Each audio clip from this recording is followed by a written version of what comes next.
E tem alguns semana passada a companhia de celular que está mais crescendo na Aruba, no Caribe e hasta no Oceano Pacífico, a rainha com basta reto de vendimento de cartões de celular.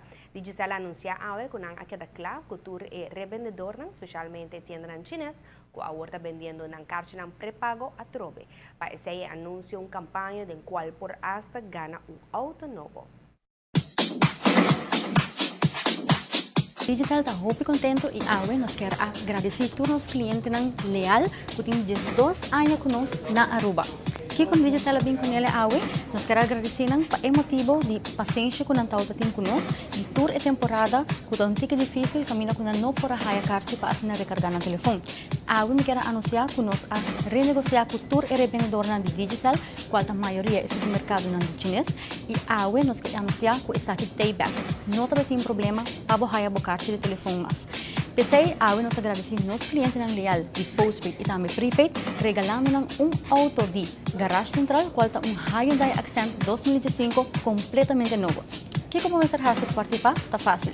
Recargar o telefone com 5 florinhos, 10, 5, 25 ou 50, mais vou recargar, mais chance vou ter de ganhar. Compra o cartão na qualquer revendedora de Digicel para abo participar. Que o cliente não postpaid tem que fazer? Simplesmente bota cliente de nós leal, bota paga o recibo no tempo, ou cliente novo que tem abrir contrato, bota participar automaticamente. O prêmio aqui também vai sacar dia 19 de junho, não olvida a fecha. 19 de junho, caminho vai ter tremendo festa para o full pueblo de Aruba. E o ganador, mesa está presente para assinar e por haya su auto. Quando você vai sacar o prêmio, está que vai sacar fazendo uma chamada na ganador. A parte de Hyundai Accent que vou ganhar na fim de campanha, também nós temos prêmio para prepaid semanal e para postpaid bisemanal. Para prepaid, tu como tem que seguir recargar, então assim, toda semana nós sacamos ganador que pode ganhar 4 GB de 4G data para 30 dias. Para postpaid, escuta rádio, cada 2 semanas você vai estar na rádio, então tu como tem que estar dando nosso número. E o número, então você tem chance de ganhar Samsung Galaxy S6. Escuta bom, pagatino.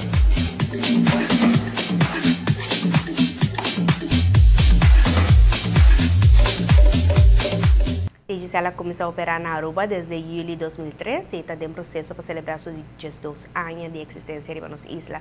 Então, óbvio que desde o lançamento, o inteiro panorama de telecomunicação a cambia em nossa isla de uma direção mais positiva, em qual hoje em dia o usuário não gosta de mais serviço, mais tecnologia e na tarifa mais competitivo.